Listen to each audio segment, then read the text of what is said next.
નમસ્કાર વિદ્યાર્થી મિત્રો, જય સ્વામિનારાયણ. વેદ ડિજિટલ એજ્યુકેશનમાં તમામ વિદ્યાર્થી મિત્રોનું હું કલ્પેશભાઈ કોલડિયા હાર્દિક સ્વાગત કરું છું.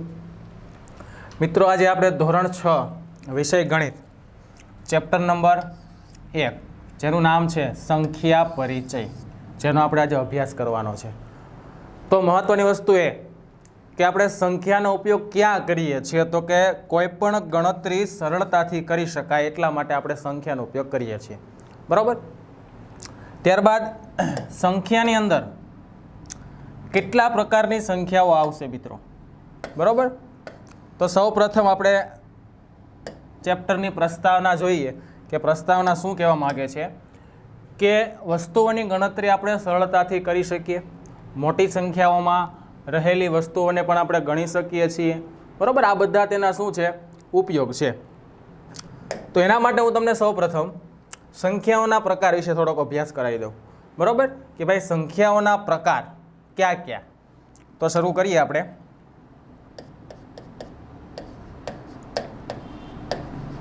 સંખ્યાઓના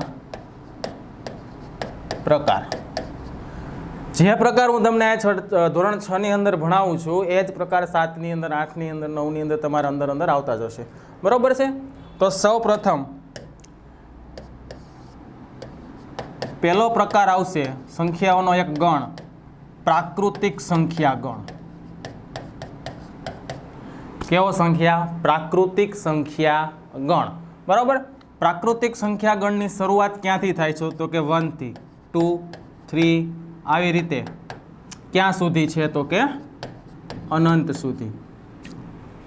ત્યારબાદ સૌથી નાની પ્રાકૃતિક સંખ્યા કઈ? તો મિત્રો ઉપરનો જે લાઈન છે એના ઉપરથી ખબર પડી જાય અમને કે સૌથી નાની પ્રાકૃતિક સંખ્યા કઈ છે, તો કે 1, બરાબર. કારણ કે 1 થી શરૂઆત થાય છે, તો સૌથી નાની પ્રાકૃતિક સંખ્યા કઈ ગણાશે બાળકો? 1, બરાબર. ત્યારબાદ પ્રાકૃતિક સંખ્યાને કેપિટલ N વડે દર્શાવાય. શેના વડે દર્શાવાય છે, તો કે કેપિટલ N વડે. ત્યારબાદ પ્રાકૃતિક સંખ્યાઓ અનંત છે અથવા તો અસંખ્ય છે, જે ગણી શકાતી નથી. એટલા માટે જ સૌથી મોટી પ્રાકૃતિક સંખ્યાનો જાણવી ખૂબ મુશ્કેલ છે, બરાબર. સૌથી નાની આપણે પ્રાકૃતિક સંખ્યા જાણી શકીએ છીએ કારણ કે 1 થી શરૂ થાય છે એટલા માટે, પણ સૌથી મોટી પ્રાકૃતિક સંખ્યા આપણે જાણી શકતા નથી. શા માટે? તો કે એ સંખ્યાઓ અસંખ્ય છે અથવા તો કે અનંત છે. ખ્યાલ આવી ગયો, બરાબર. ચાલો ત્યારબાદ સંખ્યાનો જ એક બીજો પ્રકાર જોઈએ.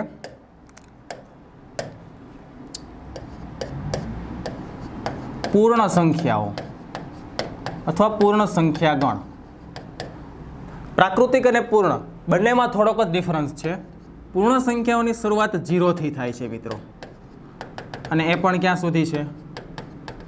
અનંત સુધી. સૌથી નાની પૂર્ણ સંખ્યા કઈ? સૌથી નાની પૂર્ણ સંખ્યા, તો કે સંખ્યા જ્યાંથી શરૂ થતી હોય સૌથી નાની પૂર્ણ સંખ્યા ગણે તો કે 0. અને સૌથી મોટી પ્રાકૃતિકની જેમ આમાં પણ આપણે મેળવી શકતા નથી, જે અશક્ય છે. ત્યારબાદ પૂર્ણ સંખ્યાઓને W વડે દર્શાવાય છે. કેપિટલ W વડે પૂર્ણ સંખ્યાનો દર્શાવવામાં આવે છે. અને પૂર્ણ સંખ્યાઓ પણ કેવી છે? અનંત અથવા તો અસંખ્ય.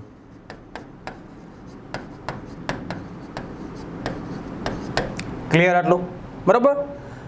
સેમ વસ્તુ છે પૂર્ણ અને પ્રાકૃતિક, પણ તફાવત એક જ વસ્તુનો આવે છે. શું? તો કે પ્રાકૃતિક સંખ્યા 1 થી શરૂ થાય છે, જ્યારે પૂર્ણ સંખ્યા છે એ 0 થી શરૂ થાય છે, બરોબર મિત્રો. અને બંને સંખ્યાઓ અસંખ્ય છે, અને બંનેની અંદર મોટી સંખ્યા મેળવવી ખૂબ જ અશક્ય છે ખરી, પણ કેવી છે? અશક્ય, કારણ કે અનંત સુધી તે વિસ્તરેલી છે, બરોબર. ત્યારબાદ ત્રીજો પ્રકાર આપણે પણ ભણી લઈએ. આગળના ચેપ્ટરમાં આપણે ખ્યાલ આવશે એનો, બરોબર. ઉપયોગ થશે એનો, એટલા માટે પૂર્ણાંક સંખ્યાઓ. પૂર્ણાંક સંખ્યાઓ તમે ભણો છો તો એના માટે તમને સંખ્યા રેખા વિશેનું થોડું જ્ઞાન હોવું જોઈએ, બરાબર કે ભાઈ સંખ્યા રેખા શું છે, તો આપણે આગળના ચેપ્ટરની અંદર ભણવાના જ છીએ, પણ પૂર્ણાંક સંખ્યાઓ સમજાવું છું એટલા માટે આપણે થોડોક અભ્યાસ કરી લઈએ કે સંખ્યા રેખા પર વચ્ચે 0 આવે છે, ડાબી સાઈડ ઋણ સંખ્યાઓ આવે છે, પણ કેવી? અનંત. અને જમણી સાઈડ ધન સંખ્યાઓ આવે છે, એ પણ કેવી? અનંત. બરાબર. તો આના ઉપરથી આપણે એના ટોપિક લખીએ કે પૂર્ણાંક સંખ્યાઓમાં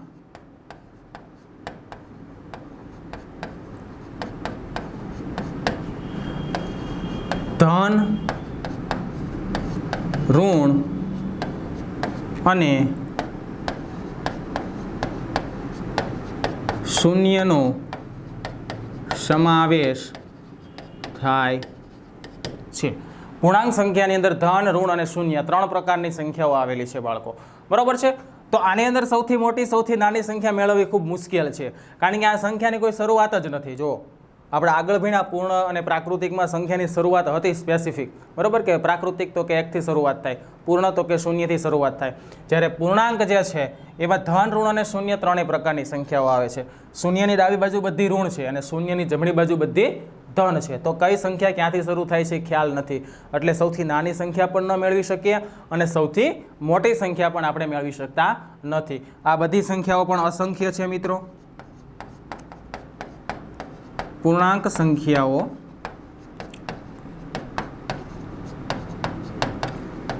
અસંખ્ય છે.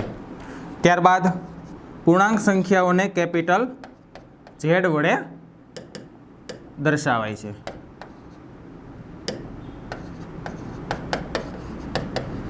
Capital Z.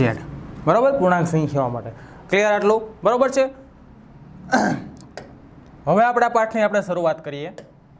થોડોક સંખ્યા વિશેનો આપણે અભ્યાસ કરી લીધો છે, એટલે આપણે થોડોક હવે આઈડિયા આવશે કે ભાઈ પૂર્ણ શું છે, પ્રાકૃતિક શું છે અને પૂર્ણાંક શું છે. બરાબર. કારણ કે આપણા ચેપ્ટરનું નામ શું છે મિત્રો? સંખ્યા પરિચય. ચાલો, તો ફર્સ્ટ ટોપિક આવે છે સંખ્યાઓની સરખામણી. કોની સરખામણી? સંખ્યાઓની સરખામણી. કે ભાઈ કઈ સંખ્યા નાની અને કઈ સંખ્યા મોટી, આ સરખામણી કરતાં આપણે શીખવાનું છે. બરાબર. તો સંખ્યાના અંક જોઈને આપણને ખ્યાલ આવવો જોઈએ કે ભાઈ કઈ સંખ્યા મોટી છે. એના માટે તમારે જરૂરી શું છે કે તમને કોઈ પણ સંખ્યા આપેલી હોય એમાં એકમ, દશક, 100, 1000 અને 10,000. આપણે આ ચેપ્ટર સુધી 10,000 સુધી આવશે. બરાબર. તો આ સુધીની સંખ્યાઓ વિશે આપણને ખ્યાલ હોવો જોઈએ કે ભાઈ દાખલા તરીકે આ કોઈ સંખ્યા છે 395. રેડી? તો આની અંદર એકમના સ્થાને કોણ છે? 5. આ એકમના સ્થાને કહેવાય, આ દશકના સ્થાને કહેવાય અને આ 100ના સ્થાને કહેવાય. હજી અહીં કોઈ સંખ્યા લઈ લો એટલે 1000નું સ્થાન આવે, અને હજી એક કાંઈ સંખ્યા લઈ લઉં છું. બરાબર. તો અહીંયા કેવું સ્થાન આવશે? 10,000મું સ્થાન આવશે. બરાબર. એટલે તમારે પહેલાં તો બધી સંખ્યાના સ્થાન કિંમત વિશે, કયા સ્થાને કઈ સંખ્યા છે એનો તમને ખ્યાલ હોવો જોઈએ મિત્રો. ત્યારબાદ જે સંખ્યા જે સ્થાને છે એની સ્થાન કિંમત શું? બરાબર. દાખલા તરીકે 5 છે એકમના સ્થાને છે, તો 5 સાથે 1નો ગુણાકાર થાય. બરાબર. કોનો ગુણાકાર થશે? 5 સાથે 1નો ગુણાકાર, કારણ કે એકમના સ્થાન ઉપર છે તો એની સ્થાન કિંમત થશે 5.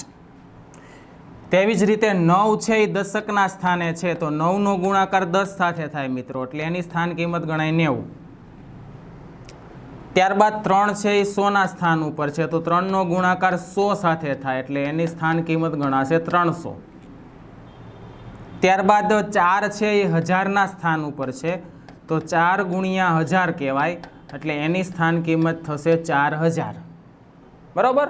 ત્યાર પછી 7 છે એ 10,000ના સ્થાન ઉપર છે, તો 7 ગુણ્યા 10,000 થશે, તો એની કિંમત કહેવાશે 70,000. રેડી? આ બધી જે સ્થાન કિંમત આવેલી છે એ બધી સ્થાન કિંમતનો તમે સરવાળો કરો કે ભાઈ 70,000 પ્લસ 4,000 પ્લસ 300 પ્લસ 90 પ્લસ 5, આ બધી સ્થાન કિંમતનો તમે સરવાળો કરો એટલે પાછી તમને રિપીટેશન કે ભાઈ 74,395 આ તમને કિંમત મળશે. બરાબર. જો આપણે સંખ્યાઓની સરખામણી નાની અથવા મોટી સંખ્યા મેળવવી છે તો એના માટે જરૂરી આટલી વસ્તુ છે. એક તો કઈ સંખ્યા કયા સ્થાન ઉપર છે અને એની સ્થાન કિંમત શું છે. દાખલા તરીકે તમને 1 માર્ક્સની અંદર ઘણી વખત પૂછવામાં આવે કે ભાઈ આપેલ સંખ્યામાં 4ની સ્થાન કિંમત શું, તો કે 4000. એમ પૂછવામાં આવે કે આપેલ સંખ્યામાં 3 છે એ કયા સ્થાન ઉપર છે, તો કે 100ના સ્થાન ઉપર છે. બરાબર, કયા સ્થાન ઉપર છે, તો એકમ દશક 100,000 10,000 એમાંથી કોઈ પણ આવી શકે. અને સ્થાન કિંમત શું છે, તો જે સ્થાન ઉપર છે એ સંખ્યાને એના વડે ગુણી નાખો. કે ભાઈ 100ના સ્થાન ઉપર છે તો 100 વડે ગુણો, 1000ના સ્થાન ઉપર હોય તો 1000 વડે ગુણો. ક્લિયર? ચાલો નીચે એક્ઝામ્પલ આપેલા છે, જોઈએ આપણે.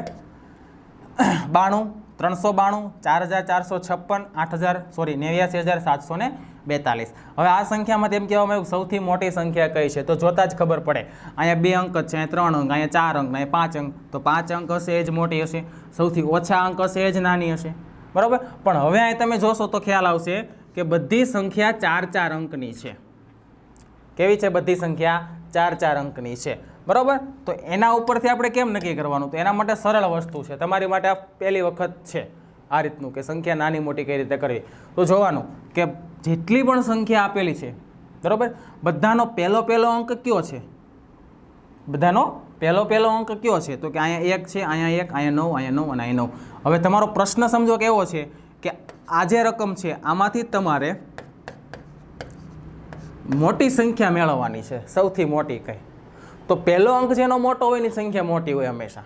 બરાબર, તો જો અહીંયા 1, અહીંયા 1, અહીંયા 9, 9 અને 9. તો એનો મતલબ કે આ બે જે સંખ્યા છે એની તો મોટી છે જ નહીં, તો આવશે જ નહીં. આટલું ક્લિયર થઈ જશે. બરાબર, ત્યારબાદ આગળ જઈએ. હવે તમારી પાસે 3 સંખ્યા વિધિ મિત્રો. બરાબર, ત્રણેયના અંક કેવા છે? તો કે ત્રણેયના અંક સમાન છે. જો 9, 9 અને 9. બરાબર, 4 અંકની સંખ્યા છે. તો અહીંયા 9 છે 1000ના સ્થાન ઉપર છે, અહીંયા પણ 9 1000ના સ્થાન ઉપર, અને અહીંયા પણ 9 1000ના સ્થાન ઉપર છે. તો એનો મતલબ એવો થશે કે આપણે 1000ના સ્થાન ઉપરથી નક્કી નહીં કરી શકીએ. એના પછીનો અંક લ્યો, તો એના પછીનો અંક અહીંયા 2, અહીંયા 0 અને અહીંયા 2.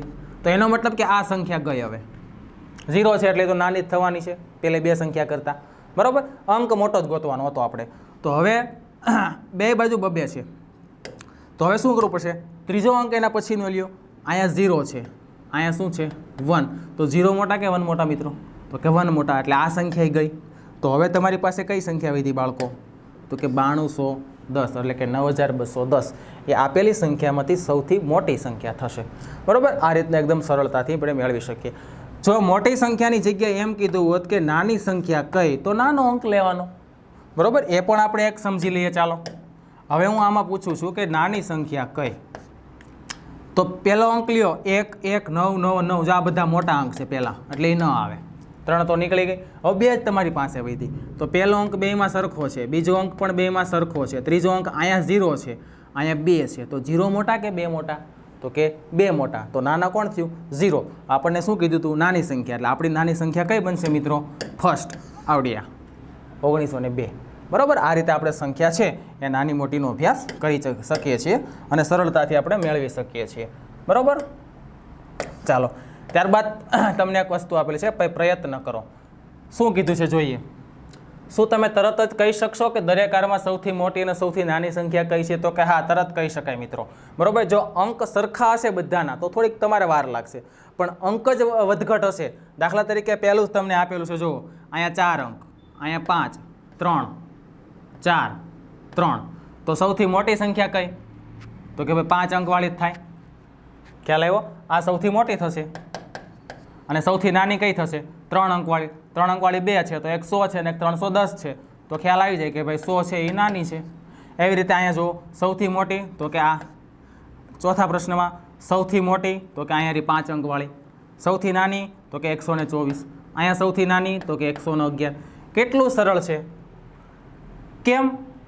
શા માટે આટલું સરળ લાગ્યું તમને? એ પૂછવા માગે છે. તો એ મેં તમને કીધું છે કે શા માટે આ સરળ લાગે છે. તો એનું કારણ છે કે સંખ્યાના અંક અલગ અલગ આપેલા છે. જો અહીંયા 4 અંક, અહીંયા 4 અંક, અહીંયા 4 અંક, અહીંયા 5 અંક, અહીંયા 3 અંક. તો સરળતાથી કહી શકાય સૌથી મોટી કઈ? તો કે 5. 5 અંકવાળી જ મોટી હોય. સૌથી નાની કઈ? તો ઓછા અંક ક્યાં છે? તો કે અહીંયા 3માં. તો કે આ સૌથી નાની ને આ સૌથી મોટી. એટલા માટે આપણે સરળતાથી કહી શકીએ છીએ. પણ જો સરખા અંક આપેલા હોય, એટલે કે બધા સંખ્યા 4-4 અંકની કે 5-5 અંકની હોય, તો તમારે ક્યાં જવું પડે મિત્રો? એકમ, દશક, સો અને હજાર એ જો અહીંયા આપેલું છે. જોઈ શકો છો કે ભાઈ મોટી સંખ્યા કઈ અને નાની સંખ્યા કઈ એવું કીધું છે, મોટી અને નાની. તો જો 4 4 4 4 બધાના 4 4 અંક. તો હવે મેં તમને જે શીખવાડ્યું પ્રમાણે કામ કરવાનું, બરાબર. પહેલાં આપણે આપણે જે પહેલો અંક છે એ લઈએ. પહેલો અંક બધામાં 4 છે તો બધા આવી શકશે. પછી અહીંયા 5 છે, અહીંયા 8 છે, અહીંયા 3 છે, અહીંયા 4 છે, તો 8 વાળો જ મોટો થશે. પહેલાં હું તમને બધી મોટી ગોતતા શીખવાડું, બરાબર. અહીંયા જોવા જશું 5 અંક બધામાં પહેલા અંક જો 1 1, પછી બધામાં 5 5 5, પછી અહીંયા 6, અહીંયા 0, અહીંયા 1 અને અહીંયા 8. તો મોટું કોણ? તો કે 8. તો મોટી સંખ્યા આ થશે, બરાબર. પછી અહીંયા જો 25 25 25 25 બધામાં સેમ. પછી 2 2 2 અને 2 એ પણ સેમ. પછીનો અંક લ્યો 8 4 7 0, તો 8 મોટા. એવી રીતે અહીંયા આવીએ 4 અંક 5 અંક 5 અંક 5 અંક, તો આ 4 અંક છે તો એ તો જતા જ રહેવાના છે, બરાબર. આ તો નાના સંખ્યામાં જ ગણાશે 4 અંક, કારણ કે આગળની સંખ્યા બધી 5 અંકની છે. એની અંદર જોઈએ તો જો 23 24 24, તો 23 વાળી જશે કારણ કે એના કરતાં 24 મોટા છે. પછી અહીંયા 5 છે ને અહીંયા 6 છે, તો કોણ મોટું? 6 મોટા. તો આ રીતે આપણે મોટી સંખ્યા મેળવી શકીએ, બરાબર. આથી વિરુદ્ધ ચાલવાનું. સૌથી નાનો અંક કયો છે તો નાની સંખ્યા મળશે, બરાબર. જોઈએ આપણે એક વખત પહેલી સંખ્યામાં જોઈએ. 4 તો બધામાં હતા, પછી અહીંયા 5 હતા, અહીંયા 8 હતા, અહીંયા 3 હતા, અહીંયા 4 હતા. તો આ 5 8 3 અને 4 આમાંથી સૌથી નાનો અંક તો કે 3. તો એનો મતલબ કે આ સંખ્યા નાની સૌથી. પછી આની અંદર જશું તો 15 15 15 અને 15 સમાન છે. અહીંયા 6 છે, અહીંયા 0 છે, અહીંયા 1 છે, અહીંયા 8 છે. તો 6 0 1 અને 8 એમાંથી સૌથી નાનું કોણ છે? તો કે 0 છે. તો આ સૌથી નાની, બરાબર. એવી રીતે આપણે આની અંદર પણ સૌથી નાની સંખ્યા મેળવી શકીએ છીએ. 210 થશે. અને અહીંયા તો ખબર પડી જ જશે કારણ કે 4 અંકની જ છે, બાકી બધી 5 અંકની છે. ક્લિયર, બરાબર. નેક્સ્ટ ટોપિક ઉપર જઈએ. તમે કેટલી સંખ્યા બનાવી શકો? તમે કેટલી સંખ્યા બનાવી શકોનો મતલબ શું છે? કે તમને કોઈ અંક આપી દેવામાં આવે કે ભાઈ 4 5 6 7 15 ગમે એટલા, બરાબર. જ કીધું છે ધારો કે તમારી પાસે 4 અંકો છે. ક્યાં ક્યાં? 7 8 3 અને 5. આ અંકોનો ઉપયોગ કરીને 4 અંકની સંખ્યા બનાવવા ઈચ્છો છો કે જેમાં કોઈ પણ અંકનું પુનરાવર્તન થતું નથી.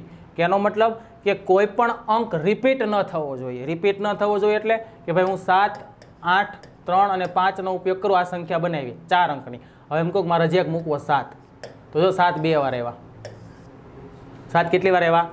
2 વાર આવ્યા. તો આ ચાલે નહીં, બરાબર. એટલે એક પણ અંકનું પુનરાવર્તન થતું હોવું જોઈએ નહીં. એટલે કે 78 35 લઈ શકાય, 77 35 ન લઈ શકાય, કારણ કે 2 વખત 7 આવે છે મિત્રો. તો તમે શક્ય તેટલી બધી સંખ્યા બનાવો. ચાલો આપણે થોડીક બનાવીએ અને થોડીક તમે હોમવર્કની અંદર ટ્રાય કરજો, બરાબર. ઘરે બનાવવાની કોશિશ કરજો. તો પહેલાં તો એકદમ ઇઝી રસ્તો શીખવાડું. જે પણ 4 અંક આપ્યા હોય કે 5 આપ્યા હોય એને ચડતા ક્રમમાં ગોઠવી દો. 3 5 7 8 બની ગઈ એક સંખ્યા. પછી ઉતરતા ક્રમમાં ગોઠવો. 8 7 5 3. પછી આનો એક એક અંક સ્કીપ કરો. એટલે કે પહેલાં તમે લઈ લો 5 7 8 3, પછી લઈ લો 7 8 3 5, પછી લઈ લો 8 7 5 3. એ તો આવી ગયું, બરાબર. 8 7 5 અને 3, સોરી 5 અને 3 નહીં લેવાના, 3 અને 5 લેવાના. જો હું એક એક અંક પાછળ જતો ગયો. હવે શું કરીશ? હું આ 3ને ક્યાં લઈ લઈશ? સોરી આ 7ને હું ક્યાં લઈ લઈશ? આગળ. ખ્યાલ આવે છે, બરાબર. એટલે 7 5 3 અને 8 હોઈ જશે છેલ્લે. તો આવી રીતે તમે ઘણી બધી સંખ્યા છે મિત્રો બનાવી શકો છો. ક્લિયર? ચાલો, તો વિદ્યાર્થી મિત્રો આના પછીનું જે થોડીક થિયરી છે, બરાબર, એ આપણે નેક્સ્ટ વિડીયોની અંદર જોઈશું.